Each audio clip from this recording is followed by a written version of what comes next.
નમસ્કાર, આપ જોઈ રહ્યા છો પીટીવી ન્યૂઝ ગુજરાતી. હું છું અંકુર રાવલ. સમાચારની શરૂઆત કરીએ. કચ્છના ભુજમાં તંત્રની દબાણ હટાવ ઝુંબેશ ચાલી રહી છે ને લોટસ કોલોનીમાં સરકારી જમીન કરાયેલું દબાણ દૂર કરાયું. તો સ્થાનિક તંત્રએ પોલીસને સાથે રાખીને આ મહત્વપૂર્ણ કામગીરી કરી. સ્થાનિકોએ વિરોધ કરીને ડિમોલિશનની કામગીરી બંધ કરાવી હતી.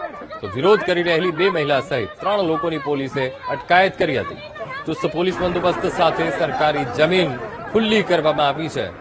તો ભુજના અમે આપને આ દ્રશ્યો બતાવી રહ્યા છીએ લોટસ કોલોની, અને જ્યાં આ દબાણ હટાવ ઝુંબેશના ભાગરૂપે જગ્યા ઉપરનું જે દબાણ હતું એ દબાણ દૂર કરવામાં આવ્યું.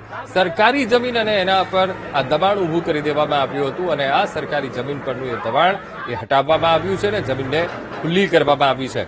હવે જ્યારે આખી કાર્યવાહી કામગીરી થઈ રહી હતી ત્યારે સ્થાનિકો સાથે પોલીસનું ઘર્ષણ પણ થયું હતું, જેમાં 2 મહિલાઓને ત્યાંથી સ્થળ પરથી દૂર કરવી પડી હતી અને તેમની અટક એ કરવી પડી હતી.